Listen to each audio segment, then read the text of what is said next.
It always comes to this.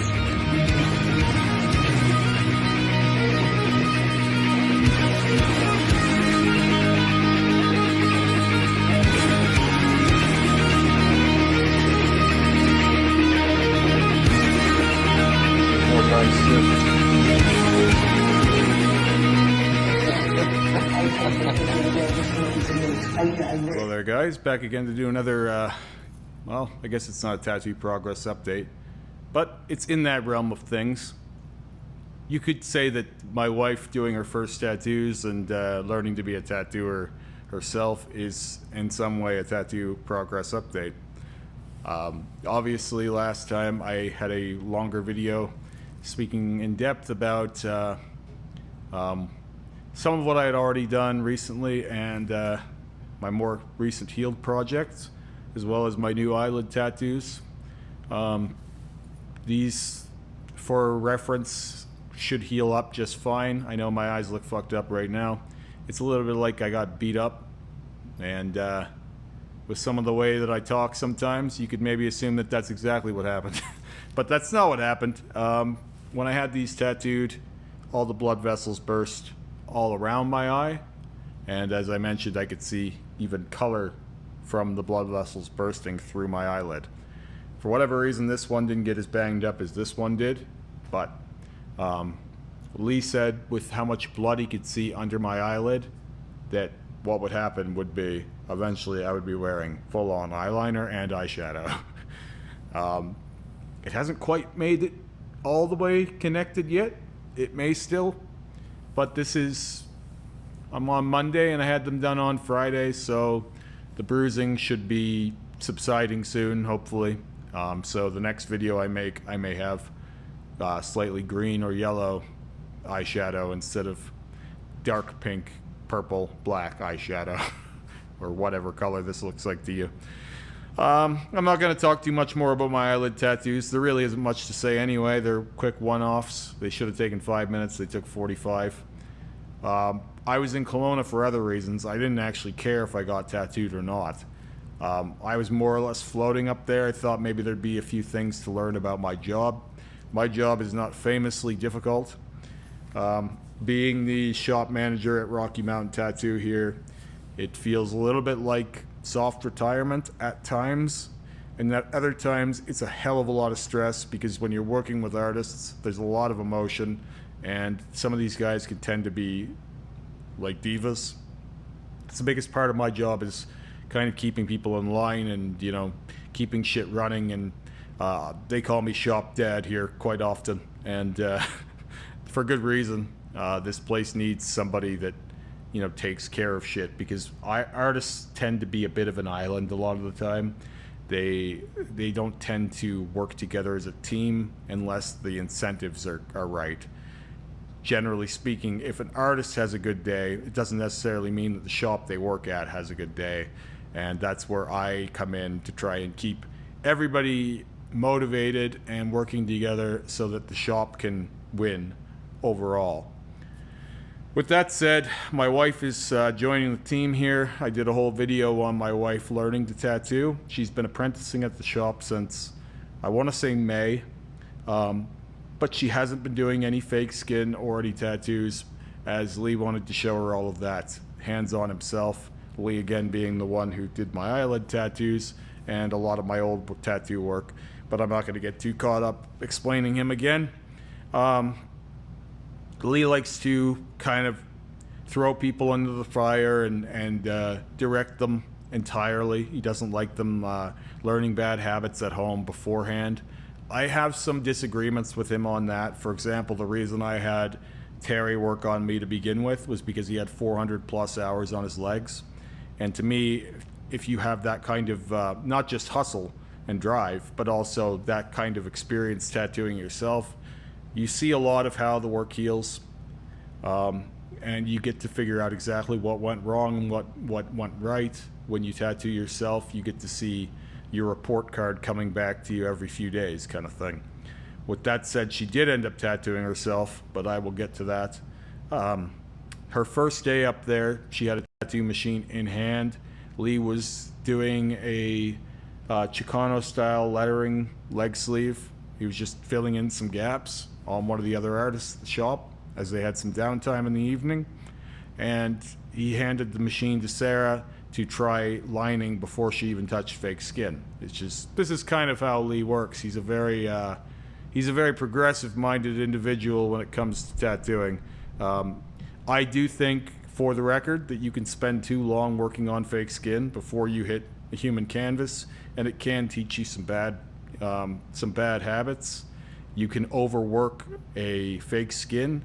You can't overwork a human skin, kind of thing. Like, if you spend too long working on a human, you'll tear them up. You'll blow out, the work won't be the same, kind of thing. There's all kinds of things that can go wrong on a human, and none of those things can go wrong on fake skin. So there is generally recommended that you don't just do fake skin anyway, that you also do some human skin. And happily, we got Sarah to a level where she'll be able to start practicing on herself and friends and family for free tattoos in the time that we were there. So he had her do some of the lining in that piece, and the lines were terrible, of course. No one should be surprised to hear that. They're squiggly, they're not going to be in there that well, and none of that matters because those lines in Lee's compositions almost never stand out anyway. The stuff that he does is like large scale, high contrast, black and gray realism. So those lines were always just going to get kind of shaded off of, and again, whatever black he put over that line is going to replace the lines itself anyway, because Sarah's lines were obviously not incredibly saturated when she has no idea what she's doing. So for people out there that will be concerned about that, you shouldn't be doing permanent things on someone without any idea what you're doing.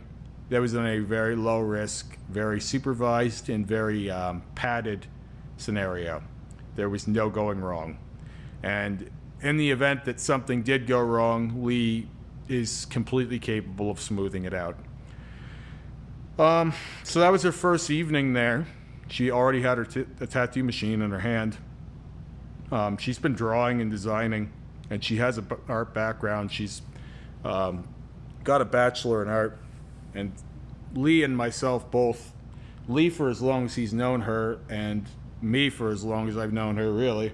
I've been telling her she should have gotten into this a long time ago, and she was more or less dragging her feet for quite a while. And we need another apprentice coming on at the shop, and we're always kind of taking on another apprentice, because with tattooers, someone is leaving, someone is coming in. It's not a revolving door, but it seems like we keep people for a period of 3 to 5 years generally here, which is pretty good, really. But you should always have kind of your eyes on the next tattooer you would like to make. For example, I have my next apprentice for the shop already sorted out here.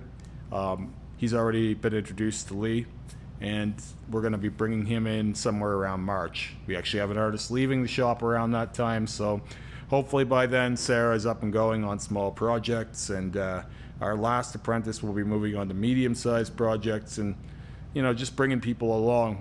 But my job as a manager here is to always keep my eye out for new talents, and we have an apprentice folder from applicants that do apply here, but generally we like to pick people that we trust already and that get along with everyone here. And a lot of the thing is keeping the vibe consistent and welcoming for clients, and keeping the atmosphere the same.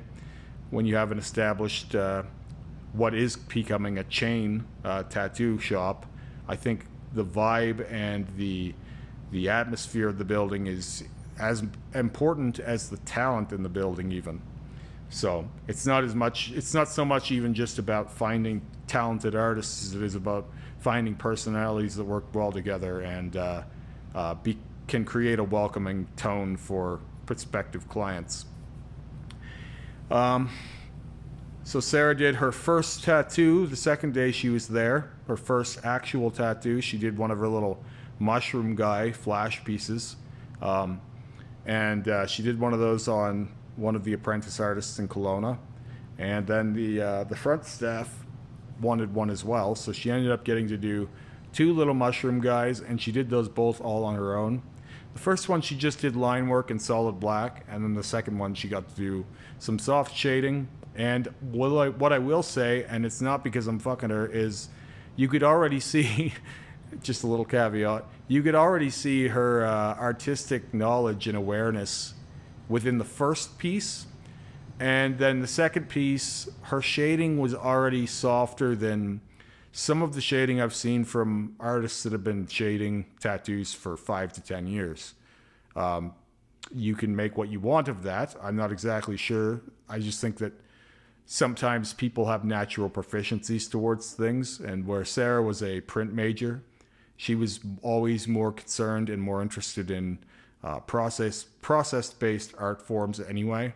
So tattoo machine in her hand, I feel like it's just one more tool. And I feel like you learn that fairly quickly if you're already a mechanically inclined human being. For the record, I am not necessarily mechanically inclined myself, but because I've been in this industry for so long, there were times even when she was getting information given to her, and I knew exactly what it meant and how to map it on. Even though I'm not a tattooer myself, if I were to get into it, I would have a quicker pace to learn it, because I've been so exposed to it. And to some degree, being a shop manager here, especially with fairly proficient artists around you, and having these kinds of conversations and observing the work, it's almost like a paid apprenticeship to some degree. Now, I've done some fake skin myself, and one thing that I was prepared to tell Sarah right away was the tattoo machine always feels different in your hand than you think it will. It's harder to control than you think it will be, and, you know, just take it slow. And that was the biggest thing that she struggled with, I think, because when you're tattooing someone, I think you get in your head about, this is permanent and I can't fuck this up. And you almost have to just like let yourself chill out and just take your time, because if you run that line too quick, it's not going to be saturated. It'll be more wobbly. So even though you're thinking, I want to get out of this because it's like driving a motorcycle high speed around a highway or something, like a constant curve. It will be better if you just take it slow. So that's her biggest thing right now. Her biggest mantra to herself while she's going to be tattooing friends and family and finishing the rows she started on herself is just to take it slow, because the places that she screwed up the most in were the places that she rushed through the most. Now, not to make it sound like there's anything done that can't be fixed, even on the rows she did on herself. And she did a fairly large size piece, so it wasn't really a big deal that it wasn't finished. She has the lines there now, and some of them will most likely fall out a little bit, but they're mostly straight. And even if they weren't, you can beef them up with a thicker liner or shade off of them to make them look less wobbly. So there's really no risk. And I'm just happy to have gotten her to a place while we were up there that we can now come back down here and continue the apprenticeship, and all will be well. With that said, I should talk a little about my time in Kelowna.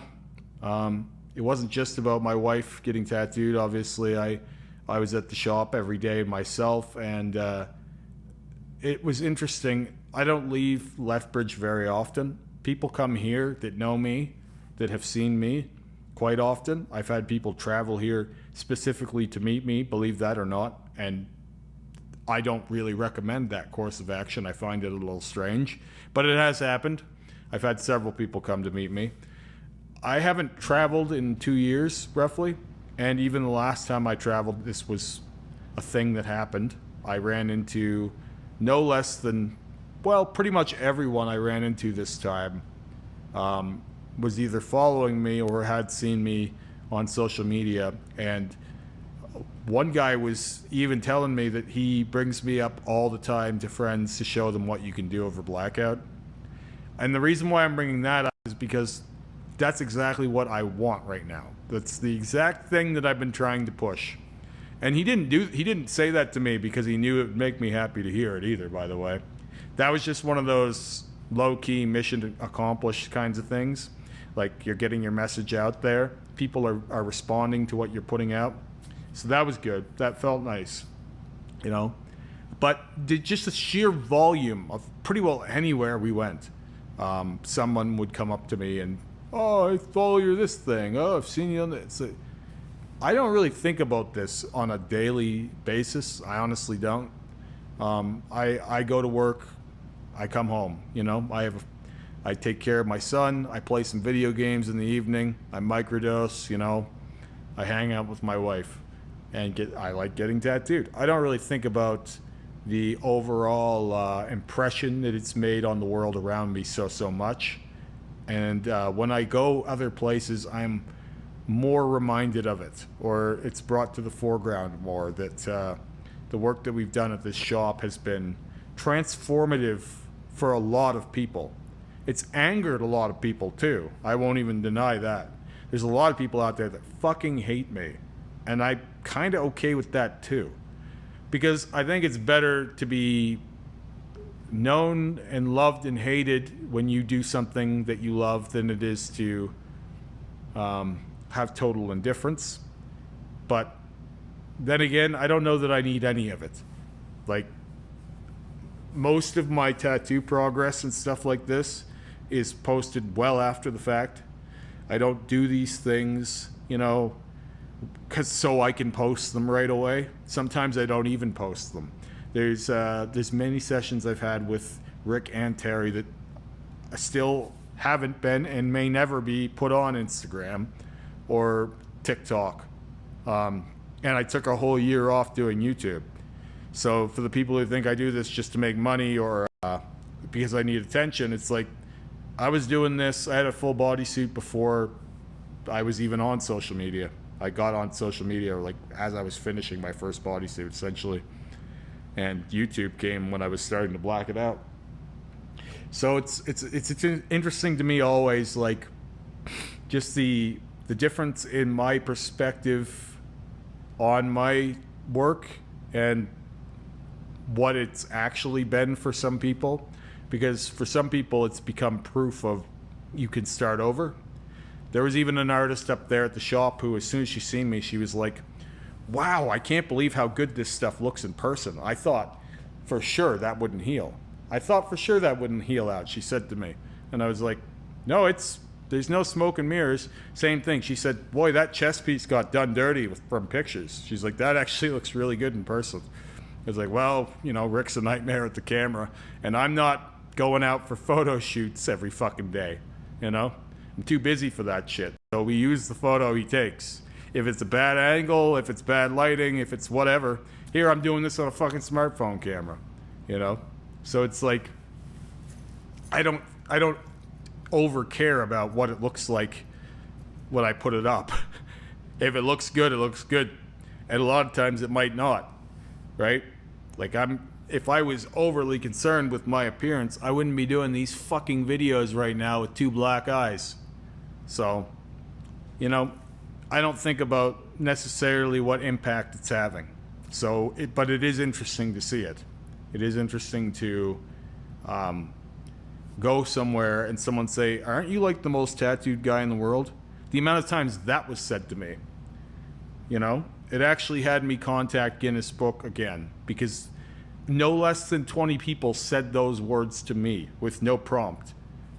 Boy, you got to be the most tattooed guy in the world. I've been following you for 10 years and you know.